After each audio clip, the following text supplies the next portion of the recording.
God of war, may your hammer be mighty. Apple TV dropped, it started this week, and it's going to run through like September, October, I don't know, January of next year, who knows. Jason Momoa's Chief of War. This is a dramatic portrayal of history. So what that means is that while they take the historical aspects and the events that happened, they may not have all happened with the exact same people. They may have changed a little things for, you know what I mean, given more emphasis in the show, maybe skipped over some things. So it's not a documentary. It is acted by indigenous people. So you have people of Polynesian descent. They speak Hawaiian in this. Right. What does Mimosa sound like speaking Hawaiian? Jason Momoa speaking Hawaiian. Yeah. Does it? Okay. Yeah. It's okay. We've seen range with Momoa. You know, he's been. He's been called him Mimosa. Mimosa. Mimosa. Yeah, well, you know, whatever. Yeah, okay. We've seen him do action. Absolutely. We've seen him do like this really offbeat comedy, I think, to Fast X, where it just Minecraft. Dude, he rocks in Minecraft. Okay. Is it the same kind of mentality there that is in? Yeah. Okay. Yeah. So we see that offbeat here. He's been very dramatic too, like in Game of Thrones. He's very believable here. The idea is you have all of these kingdoms on each island of Hawaii. So Hawaii has a kingdom. Oahu has an island, or has a kingdom. Maui has a kingdom.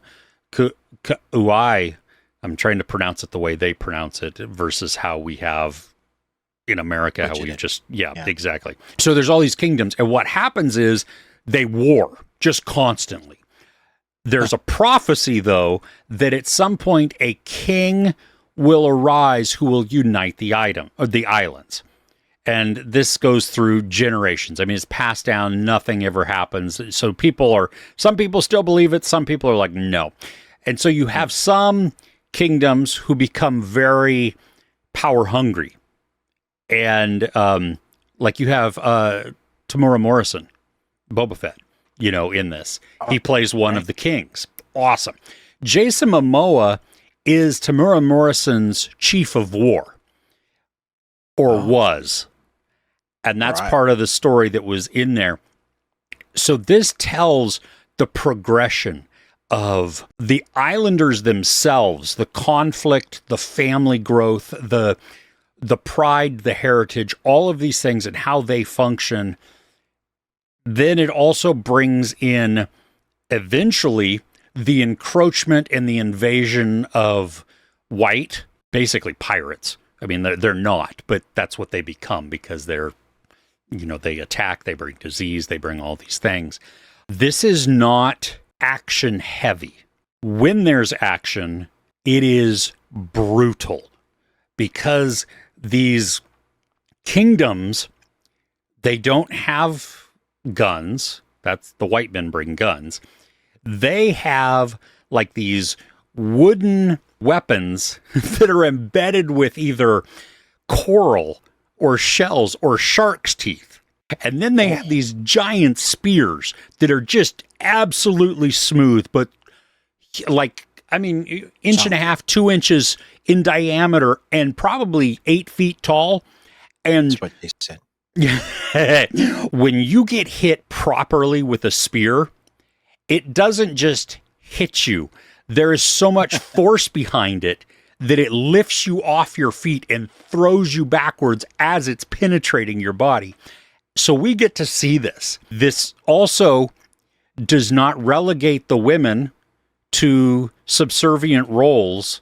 While you have women that take care of kids, you also have men who are just farmers and stuff like that. But you also have women warriors. And let me tell you, even playing field here. All right. They're brutal. And I loved it. I loved seeing this because it it shows the different type of society that this was before all of the encroachment came in and the tyranny and then the stealing of land and everything. The story becomes wildly engaging because we're watching this progression of our characters not only going through months and years as maybe the prophecy is going to happen, or at least there's more warring going on between the kingdoms. Some kingdoms, even internally, are having their own warring. So you have this political type of scheming, which makes sense and it works. And then almost like a geopolitical, because if you think about each island as like their own country, like in today's mentality, you have like 5 or 7 different kingdoms warring. I was captivated and raptured, and I couldn't tear myself away from it, and I wanted to keep watching. The only thing that kept me from continuing on another episode was I needed to go to sleep. And okay, and for you, that's saying something because you're up late watching. Oh yeah. So this is 9 episodes, which is kind of a weird thing because it's a weird number. It's not like 8 or 10. Yeah, I don't like it. Yeah. It will continue. So this is season 1. I thought maybe it was a limited series. It's not. Are they setting this up to be like their Game of Thrones / Shogun? No, I don't get Game of Thrones vibes to this because that one, you know what I mean? That becomes very open-ended because it's fantastical. This is following history. Yeah. And so when is this set? Late 1700s. Each of the characters are complex because you have the interweaving of family and loyalty from there. You have the hierarchy within a kingdom. You have all of these council members and the king who appoints them. You have also the spiritual aspects, which comes into play because while somebody may be, say, a prince may become a king, the king may not have bequeathed them the god of war, which is this spiritual aspect that allows conquering and allows success. And that then creates its own sets of strife. So you have, it's like complex without being confusing or hard to follow. Like I was excited to see it, but I didn't watch a trailer, so I didn't know.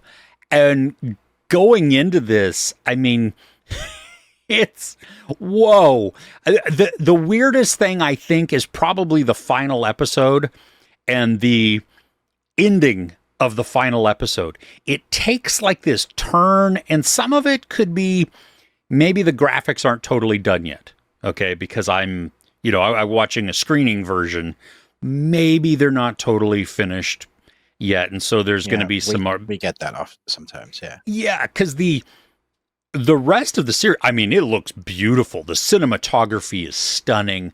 The grain on that's added, because I'm pretty sure they shot it on digital, not film. It's very cinematic. The whole thing just completely works in that way.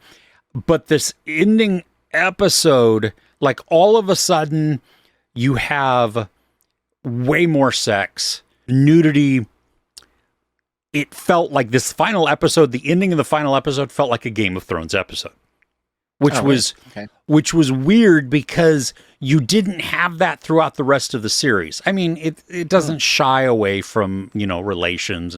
So it was a little different. Like, I'm not talking from a prude angle here or anything else. It was just, it felt out of place in that aspect for what we see, because we don't see that throughout the rest of the series. But then, as a caveat to that, or a contradiction to that even, it makes complete sense because of the character we're watching who is involved in this final scene. If I were rating this, 4.5 out of 5. Absolutely adored it. Cannot wait for more of this. Jason Momoa is spectacular. This allows him to be way more grounded, way more emotional, and you feel that emotion that comes from him because he feels weight of responsibility for his family and weight of responsibility for his kingdom. And there's a twist within that little comment that I made that I'm not going to explain. I think maybe the only negative would be there comes a point where we jump back and forth a little bit, and you can catch up very quickly and understand the context of it. But at the very beginning, it was jarring, and I'm like, I don't know exactly how much time has passed. How's it going to be for people watching this week by week after the initial first 2 episodes dropped? Oh, they're like 50-ish minutes to an hour, something like that. So they're solid. So you're getting a solid chunk of story each time. Yeah, and it's that, always leave them wanting more. You're gonna...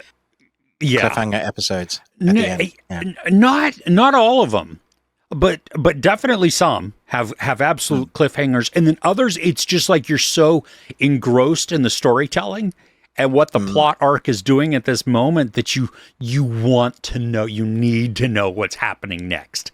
And which I think for a week-to-week series, that's the best thing you could ask for, because if it doesn't hook me and if it doesn't create this absolute need and desire to continue on, I'm going to forget about it. I will rewatch this. I will go back. Listening to the Hawaiian language is beautiful. It intrigued my wife and I to dive into more of the history and to look up characters and who's real, who's not, where did they come? What did they do? And so good. So good. Is all of it non-English? There comes a point, which you don't get at the first couple episodes, but there does come a point that some English is introduced because we get white men who come in. Right. So there is some of that, and then you get to witness the cultural effect of non-Hawaiians coming into this space. English becomes an actual vital part of something within the storytelling, and it makes sense, whether or not it's actually true, from a logical and a political standpoint, makes absolute sense.